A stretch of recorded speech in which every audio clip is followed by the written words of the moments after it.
Et bonjour à toutes et à tous et bienvenue dans cette nouvelle vidéo. Oui, tu as bien lu, je fais enfin un book haul. Ça y est, c'est le moment, je me suis décidé, j'ai quelques romans, quelques achats à vous présenter. Enfin, j'ai acheté assez de livres pour pouvoir faire un book haul, car il faut savoir quand même que je ne suis pas un grand acheteur de livres. En fait, quand je fais mes vidéos mes vidéos sorties littéraires du mois, je vois certaines lectures qui m'intéressent. J'en sélectionne un ou deux, je les achète, mais globalement, c'est tout. Je dois acheter 2 livres dans le mois. Parfois, je passe à Easy Cash, mais en ce moment, depuis ces dernières semaines, je trouve rien, vraiment. Ou alors les romans sont trop chers pour ce que c'est, ou tu vois, ils sont sortis depuis tellement longtemps, ils les mettent encore à 10 euros. Moi, j'achète pas un livre à Easy Cash à 10 euros, tu vois, par exemple. Ou alors aux Emmaüs, c'est un peu des moments où tu vas trouver plein de pépites, des moments où tu vas rien trouver. Ces derniers temps, j'ai pas trouvé grand chose non plus à Emmaüs. C'est pour ça que ben là, c'est pas que je voulais pas en faire. Bon, je raffole pas des vidéos book haul non plus. Le concept, c'est pas le concept qui me réjouit le plus. Mais puisque ça vous plaît, ben moi j'écoute et puis j'en fais un. Moi ça me coûte quoi? Ça me coûte un quart d'heure, 20 minutes peut-être grand max. Donc si ça peut vous faire plaisir, je vais vous montrer tout ça. Et mais là vraiment, c'est pas un manque de volonté, c'est vraiment que je suis pas un gros acheteur de livres. J'en ai déjà plein. J'ai 2 bibliothèques pleines, une micro-bibliothèque, vous pouvez pas le voir là, mais elle est là. J'ai 3 étagères en fait. Je pense que c'était un meuble à chaussures au départ, mais c'est parfait pour des romans en poche. Donc j'ai quasiment tous mes romans en poche là-dedans. Vous pouvez en voir là, hein.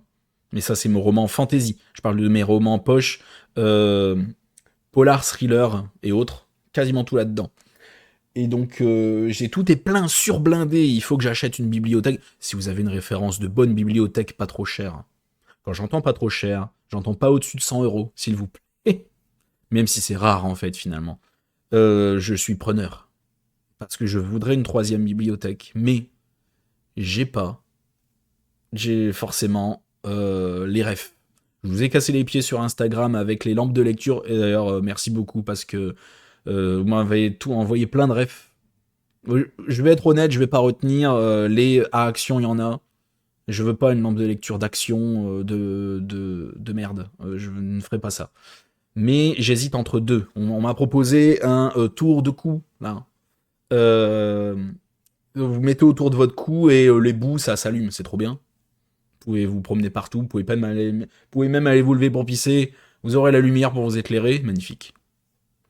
Ou il y en a une autre qui est vraiment éclipsée, c'est ça que je veux, parce qu'en fait, comme j'expliquais dans ma story, le soir, j'ai tendance à me coucher plutôt tôt, parce que je m'en fous, je vis tout seul, donc comme un vieux, je me couche tôt, et donc du coup, j'aime bien lire. Voilà, on s'allonge, on est dans son lit, on est bien, on lit. Mais sauf que moi, j'aime bien être dans le noir. Donc du coup, je me suis dit, tiens, une lampe de lecture. Moi, mais laquelle acheter? Il y a tellement de rêves. Je me dis, je vais demander aux gens. Ils vont m'aider, vous m'avez aidé. Et je vous en remercie. Et donc du coup, soit le tour de cou, si on a une autre à clipser, rechargeable, qui a l'air trop bien. Je clipse à mon... Je ne sais même pas pourquoi je regarde par là. N'importe quoi. Et je le clipse sur le rebord de mon lit et c'est parfait en fait. C'est pas trop lumineux, il y a 3 différents types d'éclairage et tout, ça a l'air trop bien. Donc j'hésite entre les deux, peut-être même prendre les deux, parce qu'elles sont vraiment pas chères, elles sont quoi 10 euros à chaque fois, un grand max. Donc je vous montrerai de toute façon au prochain book haul ma petite lampe de lecture nouvellement acquise, si jamais ça vous intéresse, hein, de toute façon au pire. Hein. On va peut-être commencer le book haul, il serait peut-être temps. Donc avant tout, ah oui, attendez, vous savez ce que je vais faire là tout de suite maintenant. Attention, inverser horizontalement, voilà. Donc moi je suis inversé sur mon écran, sachez que ça me perturbe énormément. Car tout est inversé pour moi, mais vous voyez tout à l'endroit. Mais je suis obligé, parce que sinon vous ne voyez pas les romans comme il faut. Parce qu'en fait, moi, j'aime bien me voir comme dans un miroir, mais forcément, tout est inversé, mais ça ne me perturbe pas. J'enregistre toutes mes vidéos comme ça, en fait, en réalité. Mais, mais là, pour les book hauls, je suis obligé de faire comme ça. Je raconte ma vie pendant ce temps-là, parce que c'est des vidéos qui sont faites pour ça aussi, donc on a le temps, on est bien. Je remercie officiellement les éditions... Merde, quand je vous dis que ça me perturbe. HarperCollins, de m'avoir gentiment envoyé ce roman, La fille de Jonathan Baker d'Antoine Renan chez HarperCollins, un écrivain qui sort du lot à l'égal de Frank Tillet, de Karine Gable, Gérard Collard, je ne sais pas qui tu es, mais je veux bien te croire. Voilà. Donc ils m'ont contacté sur TikTok il y a quelques temps, ils m'ont dit « Hey, SP, tu le veux ?» Moi je dis « Hey, allez, c'est parti !» Et ils m'ont envoyé ça.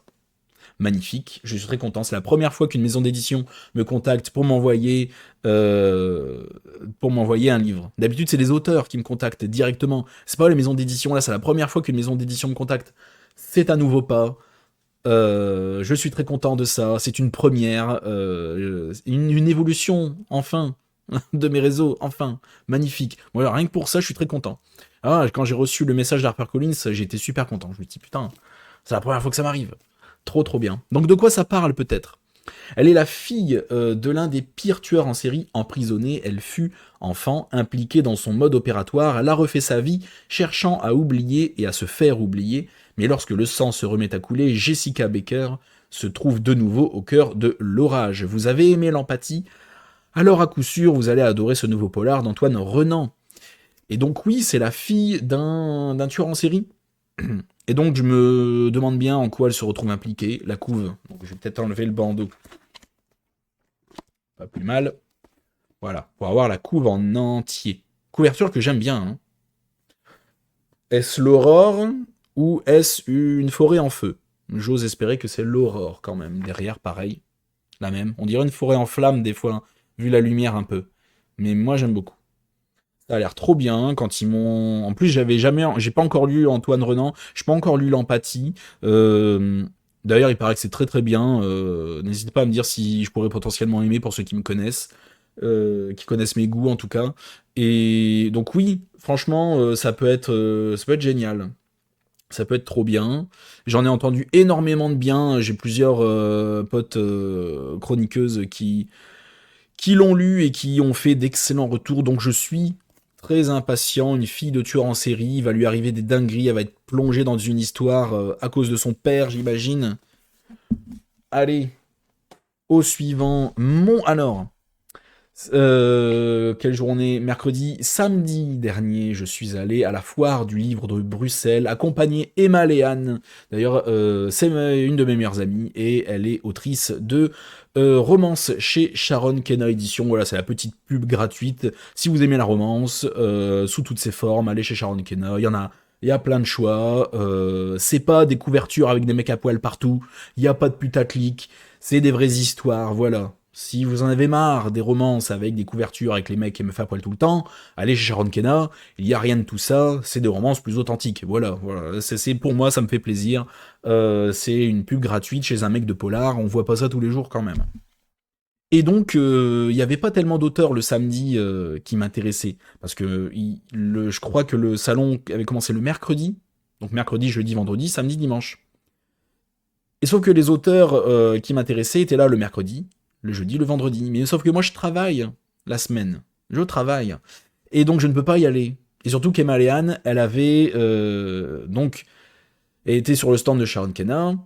Elle l'était le samedi après-midi. Elle avait pris son créneau. Donc forcément, moi, j'allais pas y aller les autres jours, déjà parce que je travaille. Et puis en plus, le principe, c'est d'y aller ensemble, quoi. Et donc j'ai eu un peu dans l'os. Il y avait Pierre Grimbert que je n'ai pas trop trouvé, parce que je ne savais pas s'il y avait des horaires de dédicace. Je suis peut-être arrivé au mauvais moment, un mauvais jour, je ne sais pas. Il m'avait semblé voir sur ses réseaux qu'il était là. Je me suis dit, chouette, je vais pouvoir acheter son dernier roman, Les Chemins de J, aux éditions Nemos. Je ne sais pas si on dit Nemos ou Nemos ou Memos. Je suis désolé pour la prononciation.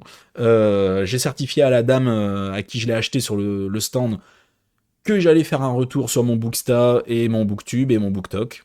Il faut que je refasse des vidéos sur TikTok, hein, je vous assure. Hein. Vraiment. Hein. Peut-être tourner ce book haul rapidement, peut-être sur TikTok après. Je vais peut-être me décider. Et donc, vous connaissez Le Secret de J? Ça, c'est la saga fantasy de mon adolescence. Le Secret de J qui...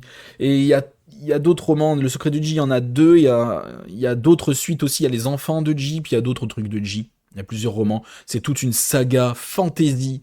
On est dans la fantasy classique, point de romance dedans. Enfin, en tout cas, c'est pas une romantaisie. C'est ça que je veux dire. Donc si vous aimez la fantasy classique, et si vous êtes nostalgique de cette saga, Le Secret de Ji, d'il y a déjà une vingtaine d'années, la suite est là et c'est trop bien. Je vais vous lire ce résumé interminable. 118 ans avant ce jour, un homme étrange emmena une délégation de sages sur une petite île oubliée. Mais 2 siècles plus tôt, pareille expédition avait déjà eu lieu, provoquant son lot de drames dont les effets se font encore sentir chez les lointains descendants de ses émissaires. Ainsi, un érudit passionné de généalogie et de magie entraîne malgré eux quelques aventuriers dans une quête démarrant sur l'île de Ji. Sur l'île Ji. Ensemble, ils vont chercher à en percer le secret et à comprendre pourquoi tous les héritiers de la dernière expédition semblent avoir été exterminés par les Zhou. Oh, ouais, putain, les Zhou. Oh, je me rappelle, rien que dire ce nom, je me dis c'est vrai, j'avais tout oublié. Mais en fait, je ne sais quasiment plus rien de cette histoire, hein, donc je suis pas là de le lire, hein, ce truc. Je vous le dis, hein, parce qu'il faut, pour que je me rappelle, ça doit être la saga de mon adolescence, j'ai quasiment tout oublié, parce que ça fait 20 ans que je l'ai lu, déjà, oui, j'ai 35 ans, donc je l'ai lu à 15 ans. Aucun commentaire, d'accord. Et parce que depuis, c'est pas une saga que j'ai relue plein de fois. Les Harry Potter, je les ai relus plein de fois. Mais c'est pas le genre de saga qui... Voilà, je les ai lus une fois, hein, ou peut-être deux, je sais plus. J'ai surkiffé, ça m'a marqué à mort, mais alors de là à vous redire l'histoire là maintenant, je saurais plus le faire. Donc c'est pour ça que je vais me replonger dedans maintenant avec une vision d'adulte, forcément, avec ma vision d'aujourd'hui. Pas une vision d'adolescent. Sur cette saga, vais-je autant l'apprécier qu'avant? Je l'espère, tu vois, je l'espère vraiment. Et donc voilà, je vais me replonger dedans. Et le redécouvrir, ça va être une redécouverte finalement. Parce que je me souviens un petit peu des personnages, mais c'est tout quoi. Donc, et si cela ne suffisait pas, des créatures oubliées sortent d'un long sommeil, furieuses d'être à nouveau dérangées, car personne ne peut emprunter impunément les chemins de Ji. Ah là là là là, ça a l'air de trop bien, la couve est trop bien, on va enlever ce vilain bandeau. Moi je suis contre ces bandeaux à la con, parce que déjà, c'est une surconsommation de papier immonde. Je suis contre. Voilà, il y a bien d'autres façons de dire que le livre est bien et conseillé, ne mettez pas de bandeau. Il y a déjà assez de galères de papier. Donc voilà, la couve est trop bien. J'ai d'autres choses à vous montrer. Il y a peut-être, non, un petit logo au milieu. Il y a quoi? Il y a rien d'autre. Je vous avoue que je l'ai même pas ouvert finalement. Non, c'est trop bien. Voilà. Alors ensuite, je vais encore une fois enlever le bandeau parce que voilà. Faut que j'arrête de passer 5 minutes par roman parce que finalement, je suis beaucoup trop long. J'ai acheté à la librairie, nouvelle librairie qui a ouvert pas loin de chez moi. Maintenant, en plus, la dernière fois que je suis passé dans cette nouvelle librairie, j'ai dit au gars, donc au proprio, hein, je suis maintenant, parce qu'avant, il y avait les librairies par chez moi, il y en a, mais c'est pas des librairies qui m'intéressaient vraiment pour des raisons qui m'appartiennent. J'ai pas trop envie d'y aller. Celle-là, elle me plaît. C'est une petite librairie indé vraiment trop bien, avec des gens passionnés. Voilà, le couple qui tient ça, passionné, ça se voit. Ils sont trop cool, ils sont trop gentils. Et j'ai dit au gars, la dernière fois, chez maintenant, j'achète tous mes livres neufs chez vous. Je ne passe plus à la Fnac, je ne passe plus au centre culturel. Il était ravi, le mec, il était trop content. Il dit, ah merci. Je dis, bah normal, franchement, la librairie, elle est trop cool. On essaie d'aider, quoi, tu vois. Donc, si on a la possibilité de le faire, hein, il faut le faire. Donc, j'ai vu le dernier Cédric Cyr chez lui. J'étais venu pour totalement autre chose. Et au final, j'ai acheté 2 romans, celui-là plus le suivant que je vais vous montrer. Donc, j'ai acheté tout, sauf ce que je voulais acheter, finalement. Pourquoi j'étais venu au départ. Donc, Survivante, la couve, elle est assez cool. C'est parce que c'est rouge, peut-être. Non, c'est assez bien. Ça attire l'œil, c'est vachement sympa. Comme les autres, Tania a traversé l'enfer. Comme les autres, on a fait d'elle une proie et elle a survécu. Proie, elle n'est plus. Proie, plus jamais elle ne sera. Putain, cette phrase. Elle donne envie, cette phrase. Hein. Farah, Kate, Tania et Cheryl sont des survivantes, rescapées de meurtriers sadiques. Elles n'ont d'autre choix pour se relever que la vengeance et la traque de leurs bourreaux. Mais si le sang appelle le sang, la vengeance aussi. Ah, ça a l'air trop bien. Ça a l'air trop bien. On est sur des meufs qui se sont fait quand même bien torturer et qui en ont bavé et qui vont passer à l'action. La survivante devient, la rescapée devient bourreau. J'imagine, j'espère que ça va. Elles vont devenir des grosses psychopathes qui vont taillader du tueur en série et qui vont taillader du meurtrier. Ah là, j'espère que ça va être comme ça. Enfin, je vais pas mettre trop d'espoir parce que si ça tourne vraiment Autrement, je vais être déçu et puis je vais pas aimer. Non, je vais pas mettre trop d'espoir sur une idée précise, mais j'espère que ça va être trop bien, j'espère que ça va être psychologique, il va y avoir de l'action. Ah, j'ai beaucoup d'espoir, hein. Dites-moi dans les commentaires si vous l'avez lu, si vous avez kiffé. J'ai vu que de bons retours sur celui-là en tout cas, hein. Il a l'air d'être trop bien. Donc, le deuxième achat, en plus du Cédric Cyr, ben, j'en ai acheté un deuxième parce qu'en fait, il faut savoir que j'ai quelques chèques lire. Donc forcément, mes lectures, mes achats me coûtent un peu moins cher. J'ai pris le dernier Stuart Turton. Dernier meurtre au bout du monde. J'ai surkiffé les 7 morts d'Evelyn Hardcastle. J'ai surkiffé son deuxième, L'étrange traversée du Sardam. C'est le troisième dernier meurtre au bout du monde. Et je l'ai pas encore lu, c'est honteux. Mais j'avais d'autres priorités, des services presse qui étaient venus. Donc élucider le meurtre pour sauver ce qu'il reste du monde. En plus, on part sur un principe, si je me rappelle bien, qui est différent vraiment des deux premiers, quoi. Où c'est vraiment un mystère très mystérieux. On est plus sur une aventure là ici, je crois. En dehors de l'île, il n'y a rien. Plus âme qui vive. Un brouillard a envahi la terre il y a bien longtemps, semant la mort sur son passage. Sur l'île, la vie est idyllique. La paix et l'harmonie règnent chez les 122 habitants, qui vivent de la pêche et de l'élevage, jusqu'au jour où l'un d'eux est retrouvé assassiné. Pire encore, il se pourrait que ce premier meurtre commis sur l'île soit aussi le dernier, car au même moment, le système de sécurité qui protège les lieux du brouillard s'est arrêté. Un brouillard mortel, visiblement. S'ils veulent sauver de l'extinction ce qui reste de l'humanité, les habitants doivent maintenant découvrir le coupable, et il leur reste 107 heures avant qu'il ne soit trop tard. Ça a l'air trop bien comme d'habitude. Stuart Turton, si c'est comme ses deux premiers romans, ça va être un roman vraiment du genre puzzle, très enquête, un peu à la Agatha Christie, où on a toutes les clés en main, on a tous les indices, on a tous les faits, toutes les pensées, on a plus ou moins tout, et on peut complètement se démerder pour trouver le pourquoi du comment, en tout cas le coupable, tout comme l'enquêteur, et c'est trop bien. Et la couve, c'est parce qu'il y a marqué Stuart Turton dessus, hein. Sinon, la couve d'elle-même ne m'attire pas vraiment. C'est aux éditions Sonatine, comme ces deux premiers. Et moi, enfin voilà, la couve, voilà. C'est pas ce qui a marqué Stuart Turton dessus. Sinon, moi, j'y serais pas allé. Rien que la couve. Pour moi, la couve est très importante, hein. Je suis peut-être superficiel là-dessus, mais pour moi, voilà, c'est primordial, quoi. Et donc voilà, c'est un peu différent, on est un peu plus, il y a voilà, un petit goût de fin du monde, il reste plus que 122 habitants, il y a un enjeu énorme finalement. Le système qui les protège du brouillard est cassé, et s'ils découvrent pas le coupable, et ensuite comment ils peuvent réparer ça finalement, j'imagine, ben ils vont tous mourir, fin de l'humanité, terminé, au revoir quoi. Et donc rien que là, l'enjeu est immense. Et donc on a envie de savoir est-ce qu'ils vont s'en sortir ou pas. Moi, ça me fait envie. Pas de petit dessin, non. Voilà, Stuart Turton, c'est lui. Voilà, vous avez la petite photo. Moi, je le suis sur Instagram, mais ça en vaut pas vraiment la peine. Je le suis parce que je suis fan de ce gars-là. Je suis fan de ses deux premiers romans que j'ai vraiment adorés, mais il ne poste rien. Il met rien sur Instagram. Ensuite, j'ai trois petits poches que j'ai dû trouver soit à Easy Cash ou soit à Emmaüs. Je suis allé sur du Steve Berry déjà, le troisième secret en pocket. Fatima, Portugal, la Vierge apparaît à la jeune Lucia et lui confie 3 secrets. Les 2 premiers sont rendus publics, mais rien ne filtre concernant le troisième jusqu'à ce que le Vatican en livre une version officielle. Ensuite, Rome, Vatican. Le souverain pontife envoie son homme de confiance, Monseigneur Missionnaire, je sais pas si on dit missionnaire, je le dis à la française, hein, en Roumanie, afin de transmettre un message confidentiel à un vieux prêtre. Michner découvre que celui-ci est le traducteur du troisième secret. Dès lors, il devra faire preuve de toute son habileté pour déjouer la conspiration qui le guette et échapper à ceux qui veulent à tout prix garder cachée la terrible vérité. Il y a tout ce que j'adore, il y a de la religion, il y a du secret, il y a un bon rythme, j'imagine, dedans, ça a l'air d'être trop bien.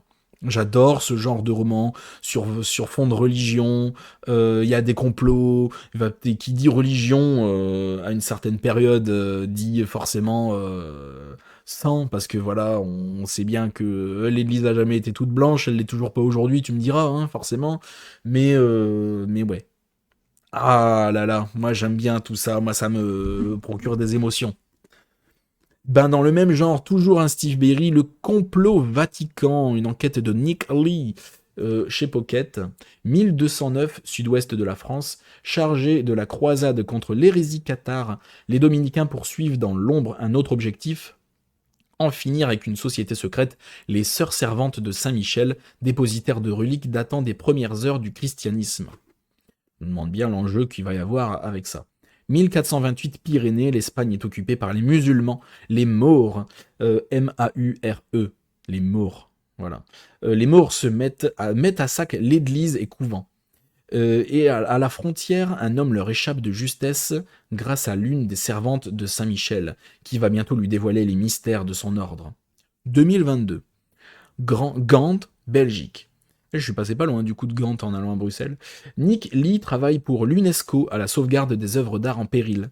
Alors qu'il vient de retrouver une amie, religieuse et restauratrice de tableaux, un attentat est perpétré contre un chef-d'œuvre de la peinture flamande datant de 1428. Celui-ci renfermerait un secret bien gardé. Il y a des secrets, il y a du complot, il y a du sang, il y a du course contre la montre. Un Dan Brown, en tout aussi bien ou en mieux, je vais vous le dire quand je l'aurai lu. Je sais pas quand je vais le lire, hein. En réalité, je ne sais pas. Mais moi, c'est ce genre de truc que j'adore. J'adore trop, ça a l'air trop bien. Et le petit dernier, le R.J. Laurie, je l'ai vu, je l'ai pris. La plupart des R.J. Laurie, en fait, à chaque fois que je les vois, en tout cas par chez moi, sont en mauvais état. Et généralement, moi, forcément, un roman en mauvais état, j'ai tendance à ne pas l'acheter. Parce que dans une bibliothèque, ça fait moins bien. Tu me diras, ouais, mais c'est qu'un poche, voilà, je l'ai payé 2 €, c'est juste pour le lire. Ouais, mais s'il est en bon état, c'est mieux. Et les RJ Laurie, bizarrement, sont toujours, ben, pas déchiquetés, mais voilà, les couvertures, c'est corné, c'est vraiment pas fou, quoi. Donc, ça me donne pas très envie. Donc, RJ Laurie, je peux autant apprécier que qu'être mitigé avec lui. Ça, à chaque fois, avec du RJ Laurie, c'est une fois sur deux. Soit j'adore, soit, c'est pas que je déteste, hein, non, jamais détesté du RJ Laurie, mais soit j'en ressors extrêmement mitigé. Ben, comme, ben, son dernier, celui de l'année dernière, j'ai vraiment pas kiffé. C'était assez plat, c'est pas inintéressant, mais assez plat. Et de toute façon, je vais bientôt sortir la chronique sur Insta. Je suis en train de réécrire mes chroniques écrites pour Instagram, parce que j'ai 1 an de retard. Ça fait 1 an que j'écris plus de chroniques, hein. Vraiment, hein. Pour plein de raisons, parce que les gens ne les lisent plus, ne les likent plus, ne les partagent plus. Enfin, les posts, là, sont complètement à l'abandon, je trouve. Donc, je continue les stories, et je continue de donner des nouvelles et tout, mais les posts... Donc là, je suis sur le dernier Elori. J'ai fini là d'écrire la chronique même ce matin, pour être 100% transparent. Et il faut que je fasse la photo et tout, l'image, et puis je vous le posterai ça bientôt. Je suis en train d'essayer d'enchaîner les écritures de chroniques pour pouvoir rattraper mon retard et vous en abreuver. Parce que je suis très près des 1000 abonnés sur Instagram, et si ça pouvait m'aider à les atteindre, ce serait super. Donc abonnez-vous à mon Instagram, tant qu'on y est. Les polars d'Alistair, lien dans la description, lien de mon Linktree dans la description, et où il y a tous les liens vers mes réseaux. Donc, Papillon de nuit. Assassinat de Kennedy, guerre du Vietnam, lutte pour les droits civiques, Ku Klux Klan, c'est dans cette Amérique en crise des 60s que Daniel Ford a grandi, et c'est là, en Caroline du Sud, qu'il a été accusé d'avoir tué Nathan Vernet, son meilleur ami. 1982, Daniel est dans le couloir de la mort. Peu de temps avant son exécution, un prêtre vient recueillir ses dernières confessions. Bien vite, il apparaît que les choses sont loin d'être aussi simples qu'elles en ont l'air. Voilà. Donc on est sur le triple K. Alors j'ai prononcé le nom de ce groupe. Je ne sais pas si j'ai bien fait, donc je le dis pour YouTube, ne me strikez pas. C'est le résumé d'un livre. Je n'y peux rien. Voilà. Ne me tapez pas, s'il vous plaît, parce que ça peut très bien arriver, hein. Il y a des mots ou des sujets qu'on n'a pas le droit de dire, hein, ce qui est parfaitement normal. Mais là, s'il vous plaît, je n'y peux rien. Donc oui, le triple K, ben, c'est toujours historiquement intéressant quand il y a ce genre de choses. Il y a toujours de l'enjeu là-dedans. J'espère que ce sera bien rythmé. C'est intéressant. De toute façon, c'est des sujets qui sont toujours très intéressants. Quand tu vois assassinat de Kennedy, guerre du Vietnam et tout, le groupe au triple K qui est trempé là-dedans. Et un mec dans le couloir de la mort qui avoue des trucs. Donc là, on a envie d'en savoir plus. Ça, c'est clair. Donc, si vous l'avez lu, encore une fois, on me donne, si vous voulez, votre avis dans les commentaires. Est-ce qu'il est bien? Est-ce que je dois le revendre très vite parce que c'est nul? Je ne sais pas. Dites-moi. Ça, en tout cas, moi, ça me fait bien envie. Donc voilà. Pas trop mal quand même. On est bien. On est plutôt bien. Les Steve Berry, il faut vraiment que je m'y mette. Hein, ça a l'air trop bien. N'hésitez pas à vous abonner à mon Instagram, les Polars d'Alistair, mon TikTok, les Polars d'Alistair également.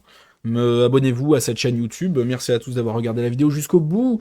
N'hésite pas à liker cette vidéo, la partager, t'abonner à la chaîne si ce n'est pas déjà fait. Et en attendant la prochaine vidéo, merci à tous et à la prochaine chez Alistair.